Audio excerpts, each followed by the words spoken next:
समाज को प्रकाश मिलता है, नई रोशनी मिलती है, जीवन जीने को सही ढंग से जीने की कला मिलती है, अपने आप को दुख से बचने का ज्ञान होता है, साथ साथ इस रूप का बोध होता है। उन महापुरुषों को याद करने के लिए उनकी जयंती मनाई जाती है। जैसे दयाशंकर दास का बरखी मनाई जाती है। दुनिया में अनेक महापुरुष हुए, कोई ऐसा देश, ऐसा परंपरा, ऐसा समाज नहीं है कि जिसमें महापुरुष पैदा न हुए हो, और देश दुनिया पर उनका अनंत उपकार रहा है। उन महापुरुषों में सद्गुरु कबीर साहब एक महान महापुरुष हुए, जिनकी तुलना किसी से की नहीं जा सकती। वो जीवन भर अंधविश्वास के विरोधी थे, और काशी के लिए यह घोर अंधविश्वास था जो आज भी है। साहब ने कहा, लोगा तुम ही मती के भोरा, ज्यों पानी पानी मिल गयो त्यों धूर मिला कबीरा।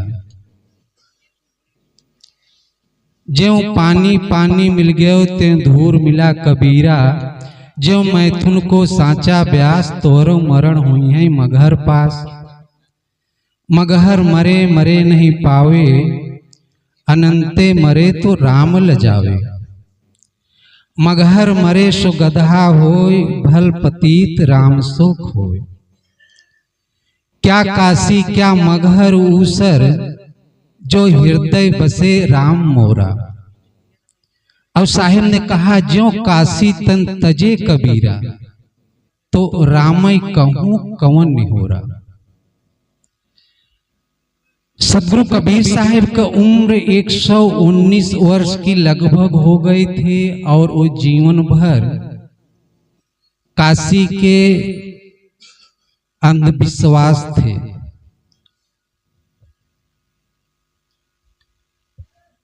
उन्होंने कहा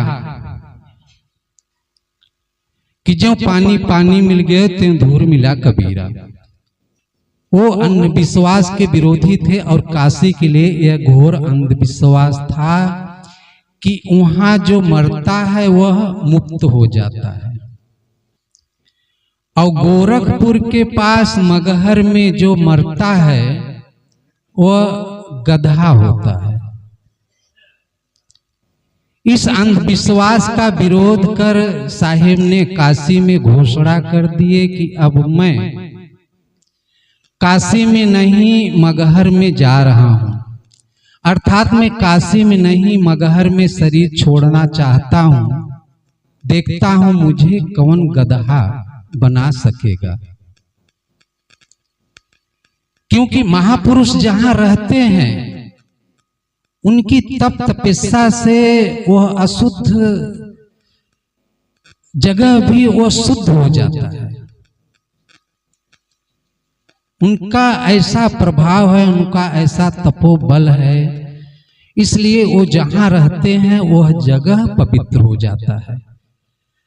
तो साहिब ने काशी में घोषणा कर दिए कि अब मैं काशी में नहीं मगहर में जा रहा हूं, देखता हूं मुझे कौन गधा बना सकेगा।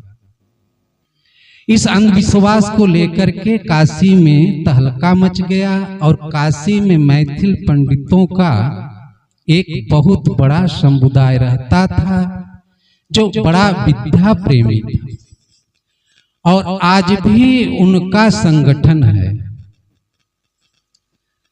तो मैथिल पंडितों का समाज उठ करके और साहिब के निवास पर आए,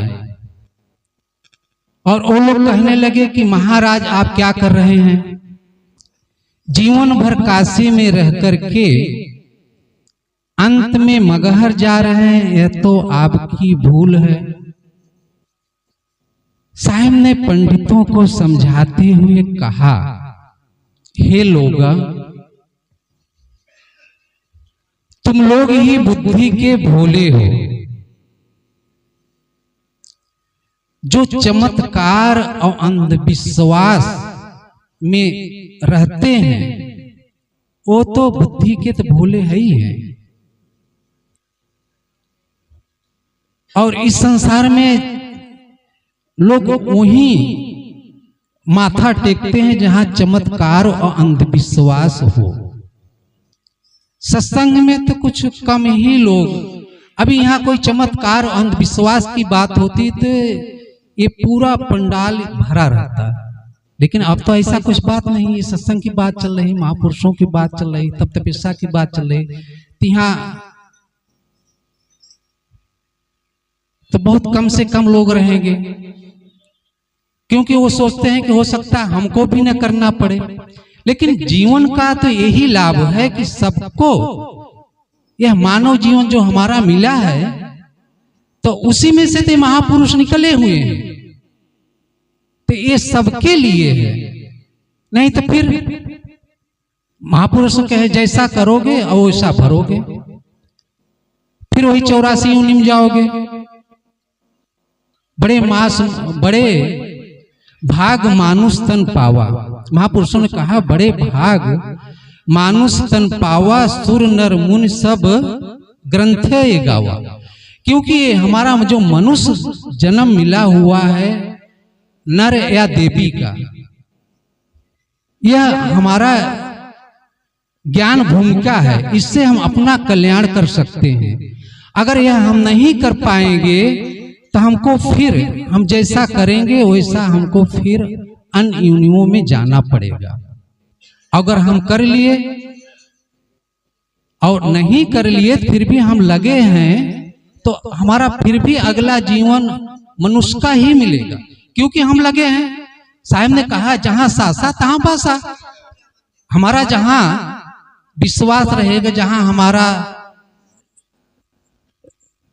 हम अंधविश्वास से जब ऊपर उठ जाएंगे, हम संत गुरु के सानिध्य में लग जाएंगे, उनके ज्ञान में लग जाएंगे, तो चलो हमारा यह शरीर छूट भी गया, तो क्योंकि हमारा जो ज्ञान है वो महापुरुषों के चरणों में लगा हुआ है, तो हमारा फिर दोबारा फिर महापुरुष फिर मानव जन्म में हम आएंगे। तो फिर हम, तभी तो महापुरुषों ने कहा है कि एक जन्म में किसी का कल्याण नहीं हो सकता, लेकिन हम जब महापुरुषों के चरणों में लगे रहेंगे, उनको सानिध्य में रहेंगे, तो हमारा फिर जन्म महापुरुष का, हमारा जो है मानव के ही शरीर में हमारा जन्म होगा, तो हम फिर कर सकेंगे। और अगर हम जब महापुरुषों के सानिध्य से हट जाएंगे, संत गुरु के चरणों से हट जाएंगे, सत्संग से दूर हो जाएंगे, अंधविश्वास और चमत्कार में हम जब लग जाएंगे तो उसमें हम तो लुट जाएंगे। और यही कारण है कि हम अनादि काल से लुटते चले आ रहे हैं। तो साहब ने कहा कि जो काशी गांव में जो काशी में मरता है वह गधा होता है, जो काशी में मरता है वो मुक्त हो जाता है, जो मगहर मरता है वो गधा होता है। तो साहब ने काशी में छोड़ करके मगहर चले गए। तो वो पंडितों ने कहा कि महाराज आप तो यह भूल कर रहे हैं कि आप जीवन भर काशी में रह करके अंत में मगहर जा रहे हैं, यह तो आपकी बहुत बड़ी भूल है। तो साहब ने पंडितों को समझाया कि हे लोगा, ऐसे लोगों को साहब ने लोगा कहा, जो अंधविश्वास चमत्कार में भूले रहते हैं, उन्हीं को साहब ने लोगा कहा। हे लोगा, तुम लोग ही अंधविश्वास के भोले हो। जैसे पानी में पानी मिल जाने से उसे अलग नहीं किया जा सकता, वैसे यह कबीर अपने अंतर आत्मा राम में मिल गया है, अब उनसे कोई अलग नहीं कर सकता। हमारा शरीर काशी में छूटे या मगहर में छूटे या ऊसर जमीन में छूटे, इससे क्या अंतर पड़ता है। तो साहब ने कहा कि जो काशी तन तजे कबीरा, तो रामई कहूं कौन नहीं हो रहा। तो ऐसी भी एक भजन